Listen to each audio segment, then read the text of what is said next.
सुप्रभात बच्चों। बच्चों, आपका टर्म 2 का रिवीजन शुरू हो चुका है। इसके अंतर्गत हम टर्म 2 में आने वाले पाठों की पुनरावृत्ति करेंगे। अभी तक आपको रिवीजन शीट दी गई है।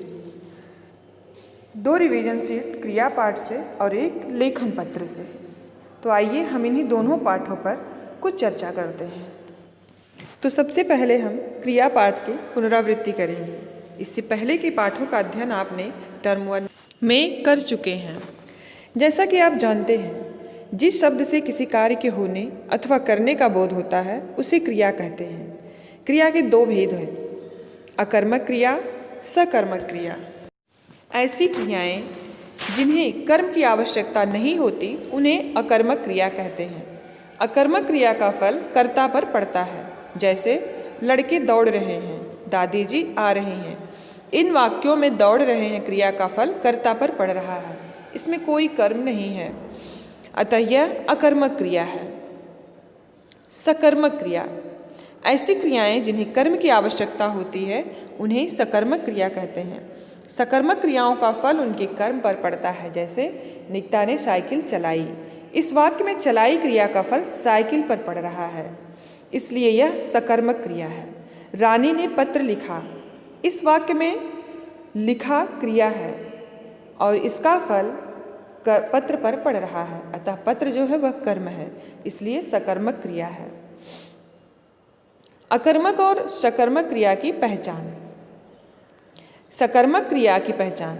सकर्मक क्रिया को पहचानने के लिए क्रिया से पहले क्या या किसे लगाकर प्रश्न करने पर यदि उत्तर मिलता है तो क्रिया सकर्मक होती है। उत्तर में जो शब्द मिलता है वह कर्म होता है। जैसे हनुमान ने समुद्र लांघा। प्रश्न हुआ, हनुमान ने क्या लांघा? उत्तर हमको मिल गया कि समुद्र। अब ये जो उत्तर मिला है वह कर्म है और जिस वाक्य में कर्म है वह क्रिया सकर्मक है। अकर्मक क्रिया की पहचान। अकर्मक क्रिया की पहचान यह है कि इसमें क्रिया से पहले क्या या किसे लगाकर प्रश्न करने पर उत्तर नहीं आता। जैसे दुल्हन रो रही है। दुल्हन क्या रो रही है? उत्तर कुछ भी नहीं मिला। दुल्हन किसे रो रही है? तब भी उत्तर कुछ नहीं मिल रहा है।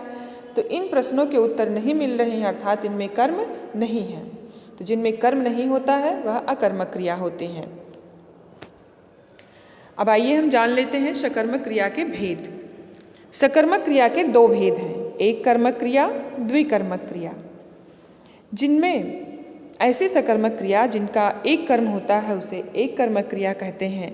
जैसे राजीव ने संजय को पढ़ाया, बिंदिया ने पुस्तक खरीदी। इन वाक्यों में संजय पुस्तक एक एक कर्म ही है, इसलिए ये एक कर्मक क्रिया है। द्विकर्मक क्रिया, जिस क्रिया के 2 कर्म होते हैं उसे द्विकर्मक क्रिया कहते हैं। जैसे अनु ने अध्यापिका को पुस्तक दी, माँ बेटी को दलिया खिलाती है। इन वाक्यों की क्रियाओं के 2 कर्म हैं। पहले वाक्य में है अनु ने अध्यापिका को पुस्तक दी। अध्यापिका और पुस्तक ये दोनों ही कर्म हैं। दूसरे वाक्य में है माँ बेटी को दलिया खिलाती है। बेटी और दलिया ये दोनों क्रिया हैं, ये दोनों कर्म हैं, इसलिए ये द्विकर्मक क्रियाएं हैं। अब आइए हम जानते हैं कि क्रिया किन किन कारणों से बदल जाती है। क्रिया का रूप किसके किसके अनुसार बदलता है? तो पहला है लिंग के अनुसार क्रिया का रूप बदल जाता है। जैसे विवेक सो रहा है, इसमें क्रिया क्या है? सो रहा है। और मेधा सो रही है, ये स्त्रीलिंग है, और विवेक सो रहा है ये पुल्लिंग है। अब आपने देखा कि जो वाक्य पुल्लिंग है उसमें सो रहा है, क्रिया का ये रूप है, और जो वाक्य स्त्रीलिंग है कि मेधा सो रही है उसमें सो रही है क्रिया है, यह स्त्रीलिंग है। तो आपने देखा कि क्रिया का रूप लिंग के अनुसार भी बदल रहा है। वचन के अनुसार भी क्रिया के रूप में परिवर्तन हो जाता है। जैसे तोता उड़ रहा है, यहाँ पर उड़ रहा है क्रिया है, और तोते उड़ रहे हैं, यहाँ पर उड़ रहे हैं क्रिया है। ये वचन के अनुसार बदल गए हैं। तोता उड़ रहा है एक वचन और तोते उड़ रहे हैं बहुवचन। तो बच्चों, ये रहा क्रिया की पुनरावृत्ति। अब हम रचना खंड से पत्र लेखन की पुनरावृत्ति करेंगे। पत्र लिखने के कुछ नियमों को हम फिर से पढ़ लेते हैं। पत्र हमेशा बाईं तरफ से आरंभ करें और अंत भी बाईं तरफ ही करें। पत्र सुंदर और स्पष्ट लिखावट में होना चाहिए। पत्र सरल तथा स्पष्ट भाषा में लिखना चाहिए। पत्र में उचित संबोधन और अभिवादन का प्रयोग करना चाहिए। पत्र में वर्तनी तथा विराम चिन्हों का उचित प्रयोग करना चाहिए। पत्र में कम से कम शब्दों में अपनी बात कहने का प्रयास करना चाहिए। ये पत्र लिखने के कुछ नियम हैं और उसके बाद हम पढ़ते हैं पत्र के प्रकार। पत्र कितने प्रकार के होते हैं? तो पत्र दो प्रकार से लिखे जाते हैं, औपचारिक पत्र और अनौपचारिक पत्र।